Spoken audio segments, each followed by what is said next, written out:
No to witam wszystkich w drugim dniu koszenia. Dzisiaj jestem ubrany trochę po roboczemu, żeby nie było, że tylko jestem ubrany odświętnie, że tak powiem. Nie, tak nie ma dobrze. Jesteśmy w drugim dniu koszenia, mamy godzinę 12:26. Planowałem wyjazd na 11, nie ma szans. Byliśmy już na dwóch działkach, mierzyć wilgotność. Na jednej wyszło nam 10, na drugiej 10,5 prawie. Problem jest taki, że mamy dużo jeszcze zielonych łuszczyn i one nam zawyżają, ale też dużo strat przez to mamy. Więc na razie czekamy, mamy jeszcze jedną działkę trochę chyba lepszą niż nam się wydaje tutaj. Także przejeżdżamy. Rano zrobiłem tam podstawową obsługę kombajnu. Dużo wczoraj nie skosiliśmy, jakieś 5 hektarów, więc nie trzeba było tam smarować. Ale chłodnica wydmuchana, olej sprawdzony, filtr powietrza wydmuchany.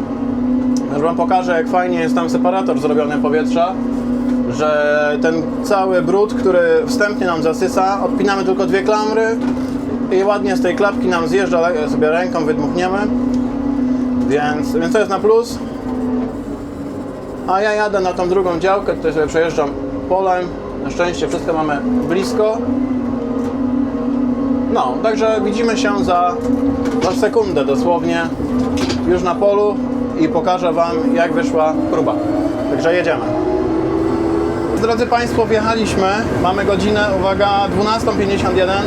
Robiliśmy pomiar na trzecim polu dzisiaj i wilgotność mamy 9%, czyli można powiedzieć, że właściwie no widać, że ten rzepak jest jeszcze nie dojrzały w 100%, trochę mu brakuje, ale nie ma na to czekać, bo dzisiaj w nocy prognozują 20 litrów deszczu, więc co tutaj czekać? No plon jest dobry, może trochę gorzej jak wczoraj, ciężko powiedzieć. Wszystko wyjdzie jak zważymy. Także jedziemy i mamy dzisiaj wizytę delegacji z Chin i przedstawiciela w sumie fabryki z Polski, Sławka. Także na pewno ze Sławkiem coś tutaj w kabinie porozmawiam. Panowie z Chin byli trochę zawiedzeni na początku, bo wjechaliśmy w jedną działkę, no za mokre, w drugą działkę też za mokre. Ale teraz jak tutaj ruszyliśmy, no to miny trochę im się zmieniły. Z tego co wiem, to jeden z nich to jest główny konstruktor, inżynier tego kombajnu. Wczoraj działali przy kombajnie rotorowym. Ustawiali go tam troszeczkę więcej jest tych ustawień, znaczy może nie więcej, ale no trudniej się ustawia kombajn rotorowy. Tutaj u nas udało się w jednym przejeździe tak naprawdę z dyziem ustawiliśmy ten kombajn. No w miarę to dobrze poszło.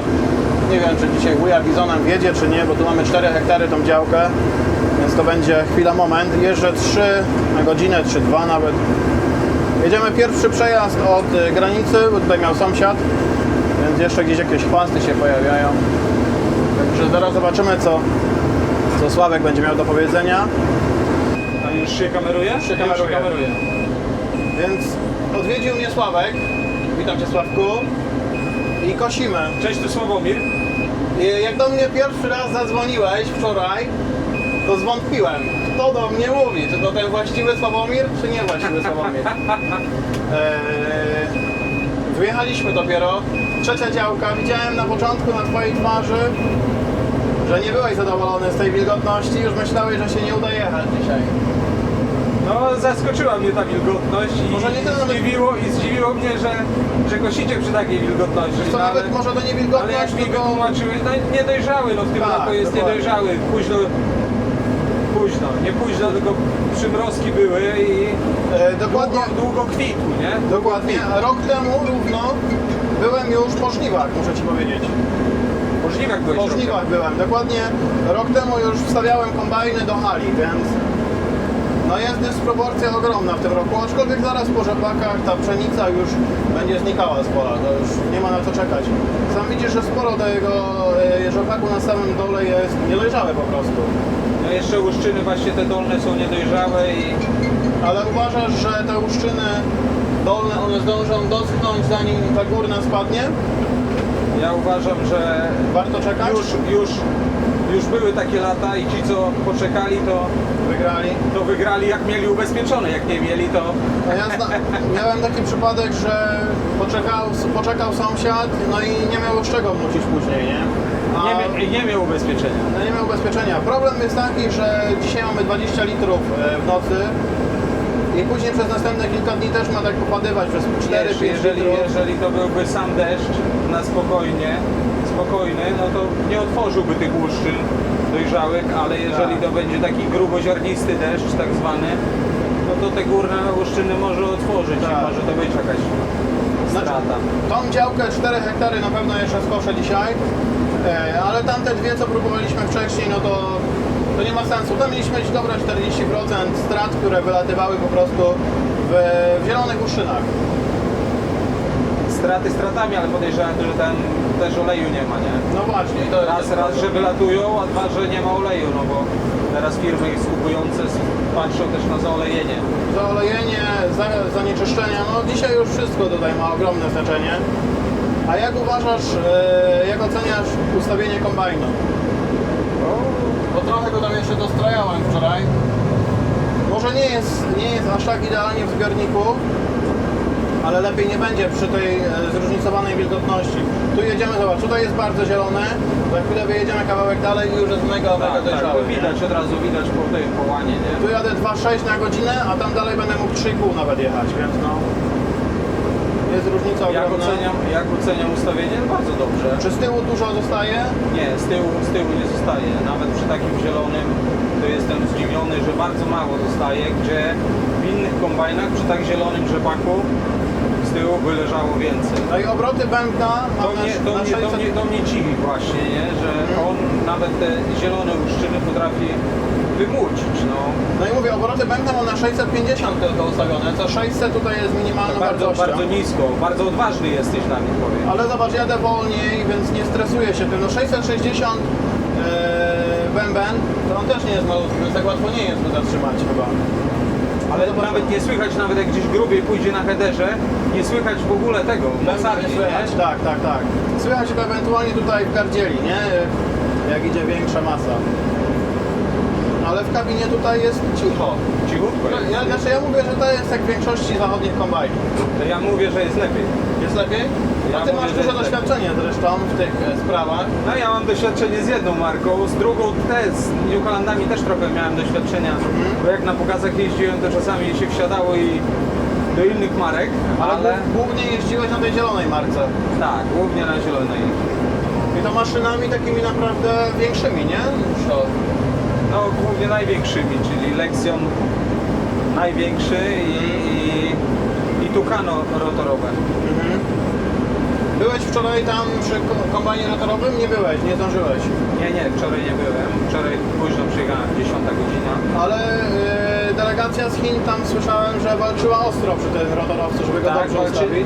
walczyli i poradzili sobie z tym. Dali radę?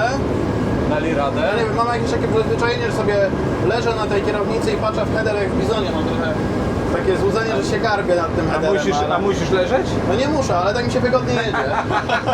Nie, to nie jeździć się wygodniej, to jest przyzwyczajenie z bizona. Przyzwyczajenie, nie? Też tak mi się wydaje właśnie. Tak. Powiem Ci taką anegdotę, że u ojca kiedyś pracował taki operator wychowany na bizonach. No i wsiadł do kombajnu i mówi na nic. Na stojąco nie da się chodzić. Tutaj jakby się trzecia kabina jest tak wysoka, że dałoby radę, no ale mamy tak wygodną kabinę i dobrą widoczność w header. Też sporo osób pytało, czy to przesunięcie tej kolumny kierowniczej w lewą stronę, czy ona jest na plus, na minus, po co to w ogóle? Ja tutaj tą drugą połowę headeru widzę jak najbardziej dobrze. Czy wiesz, moim zdaniem by to miało minusy, jeżeli header by miał 9 metrów. Tak, dokładnie. Ale teraz to jest na plus, bo żaden słupek Ci nie zasłania niczego. Jakbyś siedział na środku, Widzę to byś, idealnie dwie kosy. jakbyś siedział tu, nie? To już byś kos nie widział. Tak. A tu widzę i z tej strony, i z tej strony. Nie, jeszcze byś widział, jeszcze może trochę byś widział, ale byś Ale nie już widział, to- ale już byś miał gorszą Tak. widoczność. Plusem na pewno jest to w jeździe po drodze, nie? To jest ogromny plus, bo łatwiej jest się minąć z samochodami. No bo jedziesz po lewej stronie jak samochodem. Jak samochodem. No wczoraj miałem wyprawę tym kombajnem, dobre 30 km. Ale też miałem takie wrażenie, że kierowcy osobówek... Ale słyszałem, że prędkość pobiłeś kombajna. Ja właśnie nie osiągnąłem aż takiej dużej, miałem 32,5 na godzinę, ale Paweł, który jeździł tamtym rotorowcem, 36 na godzinę, O. tylko że on jechał bez wózka, nie? No. No ja też nie chciałem szaleć, bo to jest kombajn Bez świeżo wózka. złożony, więc sam wiesz z doświadczenia, że może stać się wszystko. Bez wózka się inaczej jedzie. Tak, dokładnie. Można przyspieszyć. Ale te 30 na godzinę to sobie tak naprawdę bez problemu jechałem, nic nie bujało. To jest same opony radialne, nie? One robią już dużą robotę. Tak. A plon jak oceniasz w miarę lecie tego zbiornika? Tu akurat mamy ścieżkę, więc trochę to jest Leci zakłamane, ale leci w miarę dobrze moim zdaniem. Chyba jest trochę gorzej jak wczoraj. Ale Nie wiem jakie plony wczoraj miałeś. O plonie nie chcę mówić, bo później jest burza i afera w komentarzach, ale w sumie nie po to tutaj się spotykamy. Sam widzisz, że kombajn nie ma lekko, nie? A ja bym tak plon oceniał na 4 jest, moim zdaniem. Czwórka z przodu na pewno jest. Na tyle co się znam, co widzę, to Znaczy ja wczoraj, tamten był dużo lepszy ten rzepak, to ja obstawiam, że piątka z przodu była. Aha. Ale to mówię, obstawiam i nic więcej już nie mówię. Bo nie o to tutaj chodzi, żeby się chwalić czy prześcigać z kimś. I tak jak mówiłem, tutaj mamy tego Power Boosta, już wcześniej nie pokazywałem. Ja mam go ustawionego na minimum, na tą najniższą wartość. Nie pokazują ciężenie, Gdzieś nie? tutaj nam to pokazuje. Mamy 80, teraz mamy 100, akurat powiedziałem w tej ścieżce, ale tak na normalnym łanie to mamy 75-80. Ciekawe jakbyś boosta zmienił, co by nam się tu pokazało. Już Ci kliknę, mam na 11, trochę nam spadło. I teraz maksymalny boost spadło nam do 50%. Przy tej samej prędkości. Ale spalanie zobacz, dużo się nie różni, bo tu mamy 17, 18, 23 nawet momentami. Wyłączam boosta. I też mamy 18, 20. Aha. No, mogę włączyć boosta, pojedziemy chwilę z boostem, zobaczymy czy to będzie jakaś większa różnica. A może spalanie jest średnie i może wiesz, może to się nie zmienia tak szybko, No nie jest właśnie. chwilowe.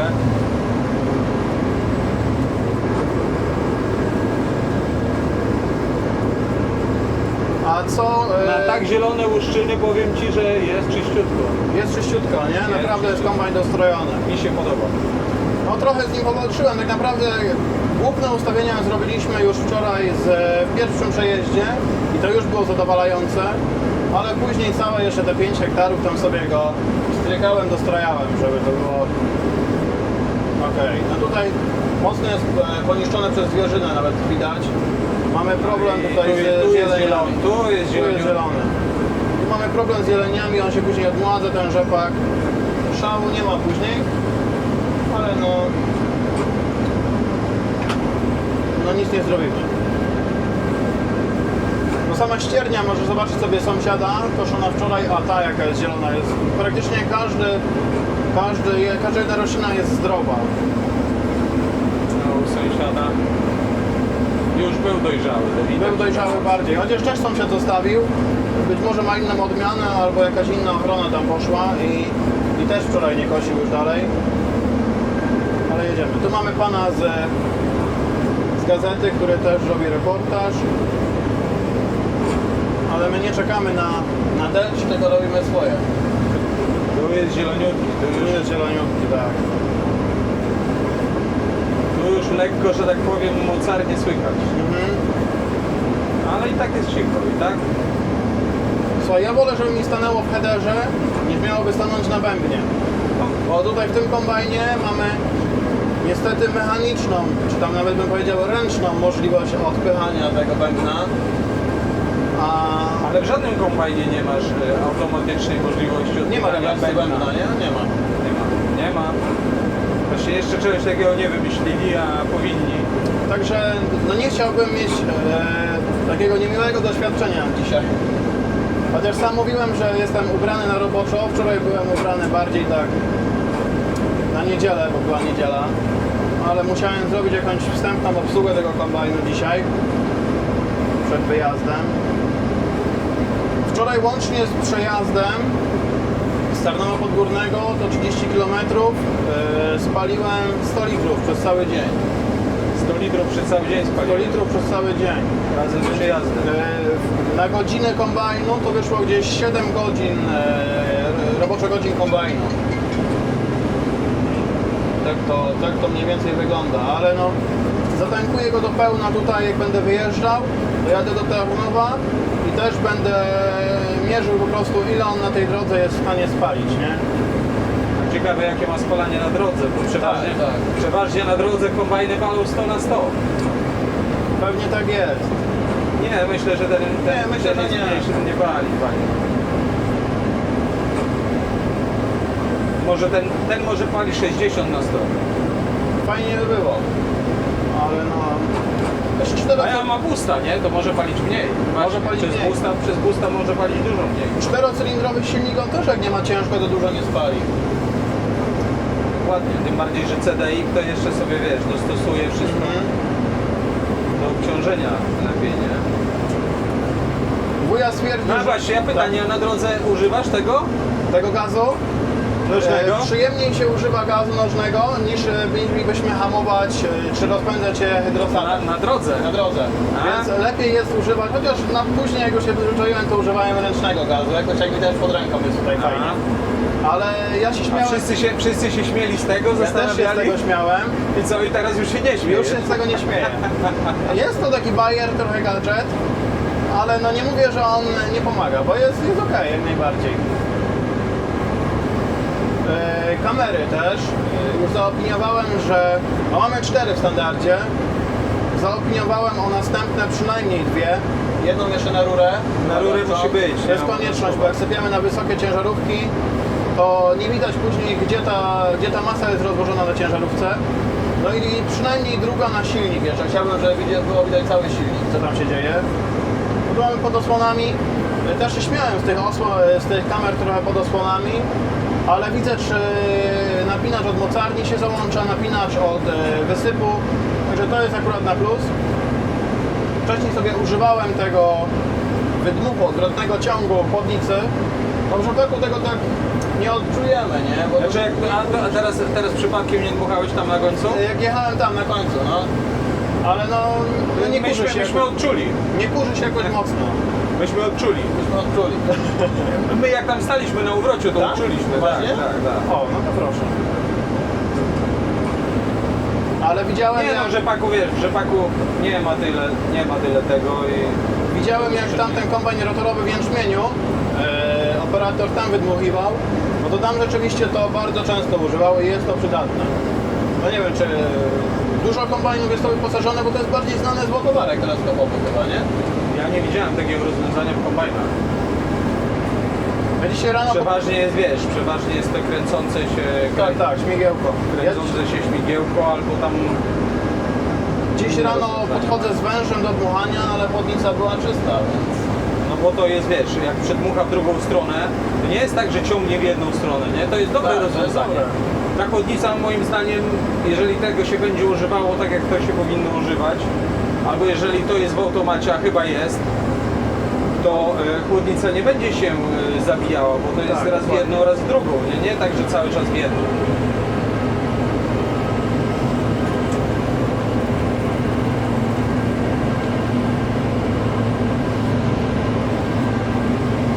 Ale z każdą godziną mamy suszy ten rzepak. Mamy suszy. No coraz bardziej zaczyna się kurzyć i to mnie cieszy. Ale tylko, że ten zielony to wiesz, to jeszcze... To on już tutaj nic mu nie pomoże, ani słońca, ani wiatr. Może być zielony do końca żniw. Dokładnie. We wrześniu może być do zbioru. No nie ma co czekać, moim zdaniem nie ma co czekać. Nawet gdyby wypadło nam 10% tyłem tych zielonych łuszczy, obawiam się, że po tym deszczu, który przejdzie, to i tak więcej by wypadło tych górnych. Że no jedziemy i do końca dnia na pewno działeczkę będę chciał skończyć. Wuja Bizonem stwierdził, że już nie jedzie. Mówi, masz kabinę, to spodobało mi się.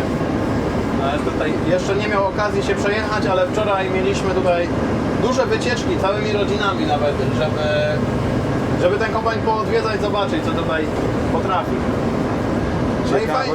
Ciekawość, naturalna rzecz. Dokładnie, ale odbiór był pozytywny tego kombajnu. Wszyscy porównują go do Bizona, aczkolwiek ja uważam, że tutaj za dużo nie ma co porównywać, no bo jednak może wydajnościowo jest to 1,5 raza wydajniejszy kombajn, ale technologie zastosowane tutaj, chociażby hydrostat i tak dalej, no to już trochę odbiega od tego Bizona, nie? Hydrostat, załączanie, przecież tutaj Tak, wszystko ja można myślę, że podejść. tutaj porównanie do Bizona to nie jest trafne. Można pokazać, co on ma lepszego, ale nie mówić, że to jest kombajn, który ma coś wspólnego z Bizonem.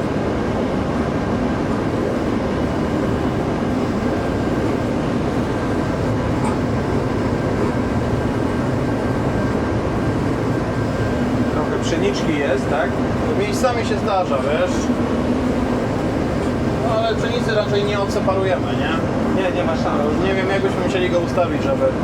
Tak zwany pektus. Tak. No jeszcze rozważałem opcję suszenia tego rzepaku, ale koszty i robota, którą bym musiał wykonać, to nie ma sensu żadnego.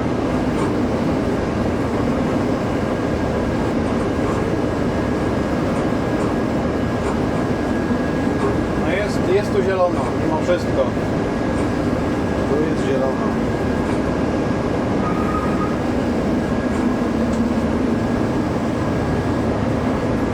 Może trochę wyżej daj.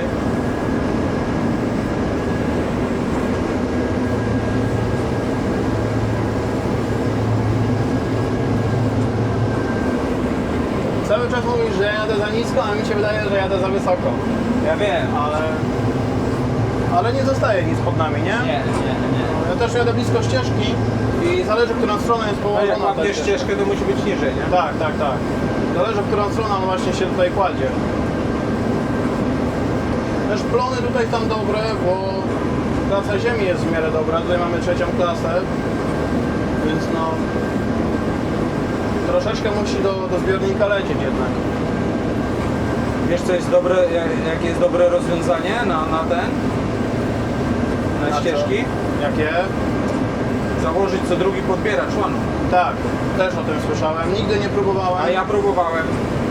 Rewelacja. A jak kosisz? Jedziesz z normalną wysokością i nie patrzysz, czy są ścieżki, czy nie, bo Ale podbieracz ci podbierze. Nie? Ale Nic wtedy się nie musisz zapyta. jechać ścieżkę tak z tak zwanym włosem, nie pod włos. Czy z głosem, czy pod głos. Nie ma różnicy? Nie ma. Nie no, trochę jest, nie, ale to nie jest tam... Tak. Jak masz podbieracz, nie jest to diametralna różnica. No bo jak dobrze trafimy tą ścieżkę pod włos, to też ją pozbieramy, nie? Ale no...